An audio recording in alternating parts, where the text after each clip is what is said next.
et je vais essayer de faire du bruit avec ce que j'ai sous la main.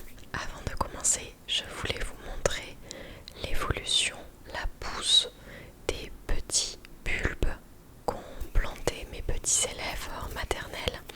Je les ai ramenés chez moi pendant les vacances pour ne pas avoir à faire des allers-retours à l'école pour les arroser. C'était beaucoup plus pratique que je les ramène chez moi vu que je n'habite pas loin. Donc j'ai toute une panoplie de bulbes sur ma terrasse et je vais vous montrer à quoi ça ressemble maintenant. Voilà, ça c'est un pot de bulbes que j'avais planté avec certains de mes élèves. Donc c'est là, ce sont des bulbes de muscari. De muscari, ce sont des petites fleurs avec des petites boules blanches, bleues, un petit peu violettes. Et vous remarquerez que les bulbes ont déjà très bien poussé. Il y a beaucoup de petites pousses. Donc là on avait mis 4 bulbes. 1, 2, 3 et 4 avec celui de devant. Et je suis bien contente parce qu'ils ont déjà bien réussi à pousser. Et je leur ramènerai après les vacances pour qu'on puisse les étudier. Peut-être que d'ici là ils auront réussi à fleurir un petit peu. On les a plantés assez tard, mais j'espère que mine de rien ils pourront nous apporter quelques petites fleurs pour qu'on puisse les observer. Oh, j'ai mes cheveux qui se sont pris dedans.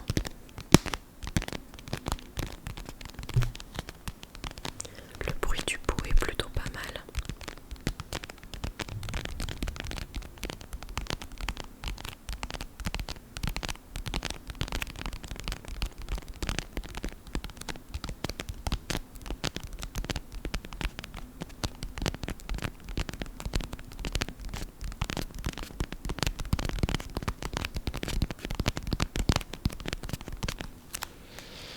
Donc voilà pour les petits bulbes.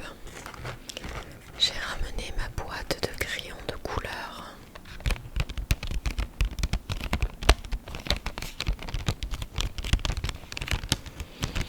Forcément, j'utilise beaucoup les crayons de couleur avec les petits.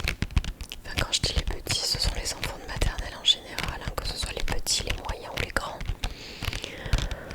Et je les utilise particulièrement chez moi lorsque je leur fais des modèles de coloriage, des modèles de ce que j'aimerais qu'ils dessinent en art plastique par exemple.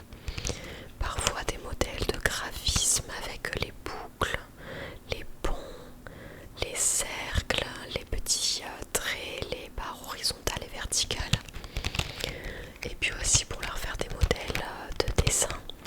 Je leur ai appris à dessiner une maison, à dessiner un bonhomme, à dessiner un arbre, un sapin. Toutes les petites choses qu'ils apprennent en maternelle.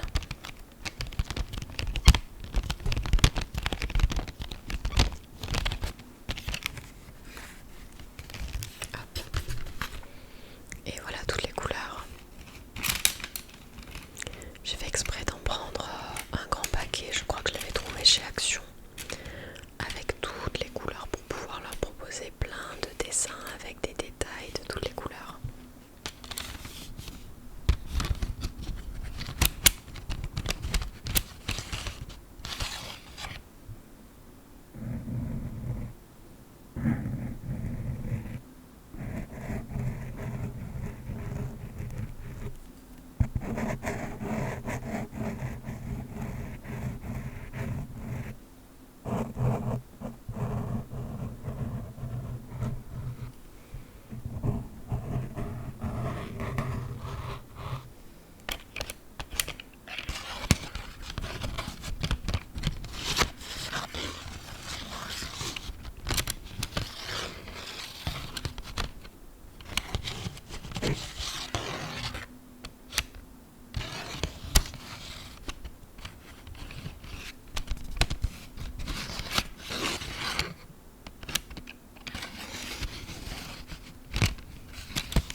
des images comme on fait nous un stit en maternelle.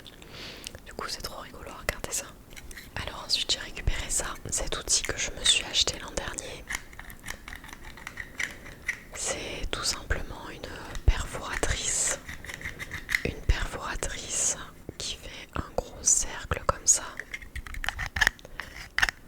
Je l'ai utilisé parce que l'année dernière je leur avais fait faire des masques de carnaval et il me manquait une perforatrice de ce style pour qu'ils puissent perforer le cercle au niveau de leurs yeux, pour qu'ils puissent voir quand même. Et comme à l'école il n'y en avait pas, il y avait de tout, il y avait des feuilles, des cœurs, des sapins, des étoiles, il y avait toutes les formes, mais il n'y avait pas de gros disques comme ça. Il n'y avait que des perforatrices normales pour les classeurs, ou alors des tout petits ronds, mais ils étaient bien trop petits pour qu'ils puissent voir avec leurs yeux à l'intérieur.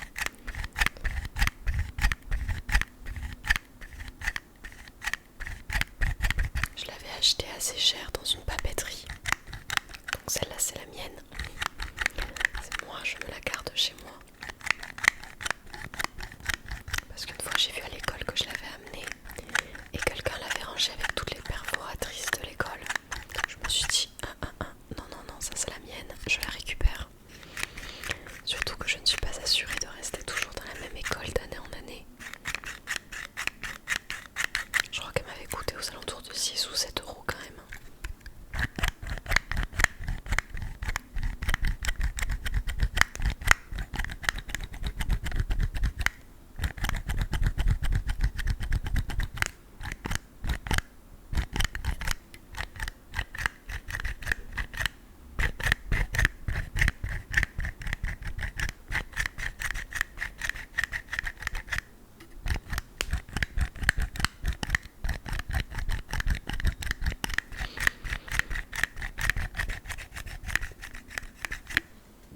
Ensuite j'ai récupéré mon gros agenda, mon grand organisateur de professeurs des écoles en maternelle. Là c'est vraiment l'agenda où j'écris toutes mes programmations pour les semaines, pour les périodes, et où j'écris toutes les autres informations. Les rendez-vous avec les parents, les réunions d'équipe, les conseils d'école, les conseils des maîtres. Autant vous dire que si je perds ce document, je perds tout. L'année dernière, j'avais pris l'habitude de toujours imprimer mes emplois du temps, ce qui consommait énormément de feuilles pour faire ce qu'on appelle les cahiers journaux. Mon cahier journal du jour, parfois de la semaine. Maintenant, j'écris tout à l'intérieur. Je liste toutes les activités que j'ai envie de faire aux enfants pour la période et je les répartis sur les différentes journées. J'écris les groupes d'enfants qui m'intéressent, que j'ai envie de faire travailler avec moi, ceux qui ont un peu plus de facilité, que je mettrai en autonomie, tout ça. Donc il y a beaucoup de choses écrites là-dedans.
congélation.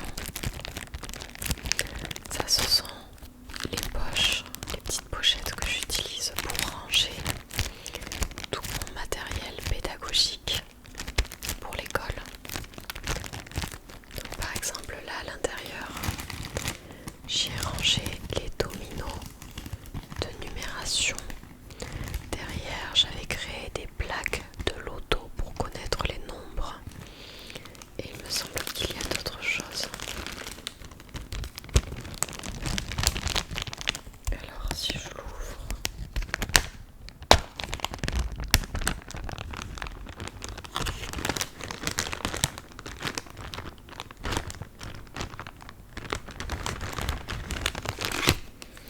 j'ai aussi mes petites cartes de solide.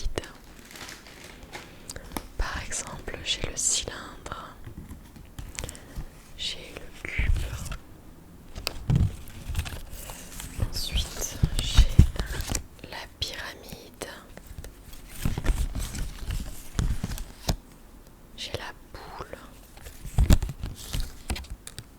le pavé droit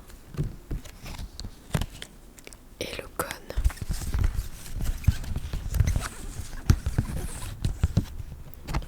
Donc ça, ce sont les 6 grandes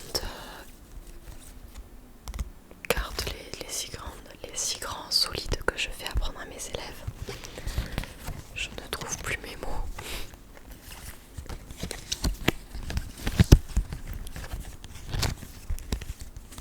Donc le but, c'est qu'en fin de maternelle, ils sachent reconnaître au moins ces 6 solides-là.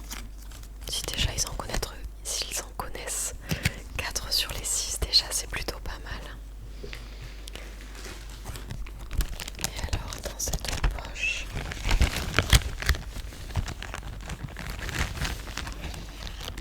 j'ai aussi les plaques de loto. J'en ai plusieurs, hein, elles sont accrochées avec un trombone.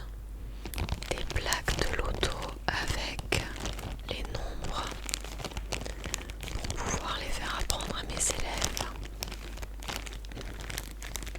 Donc là, je crois que ce sont des nombres qui vont uniquement de 1 à 10. Donc ça, c'est pour petite section, milieu de moyenne section. Après, en fin de maternelle, ils sont censés compter et reconnaître les nombres jusqu'à 30.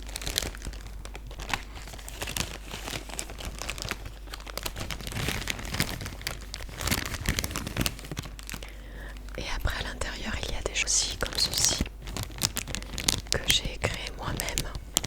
Donc avec les différentes représentations des nombres, il y a les dés, les mains, donc les constellations avec le dé, les doigts avec la main.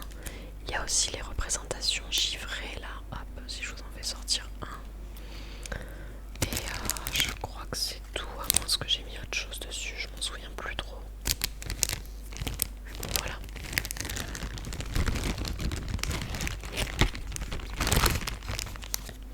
Donc ça, c'est une pochette qui concerne surtout les mathématiques.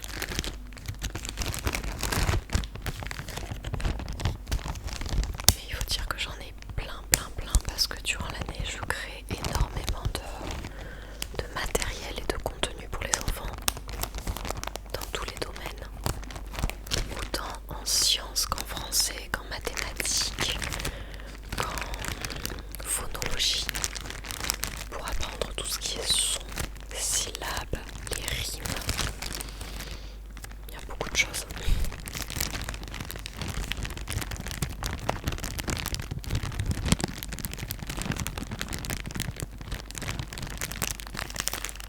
Et je vais finir la vidéo avec ce petit carnet.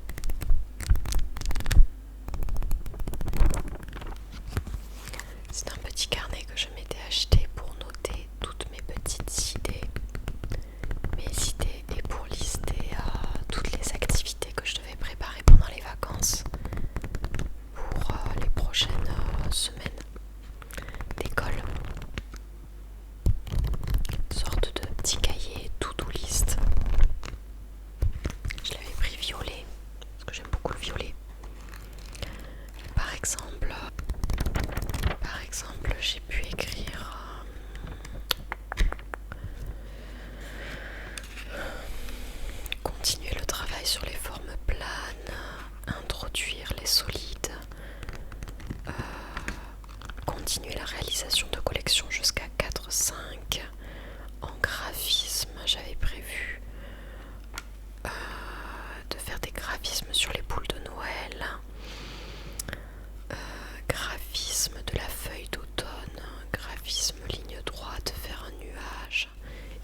c'est la pluie. Là, j'ai créé la fiche de puzzle de Noël à reconstituer,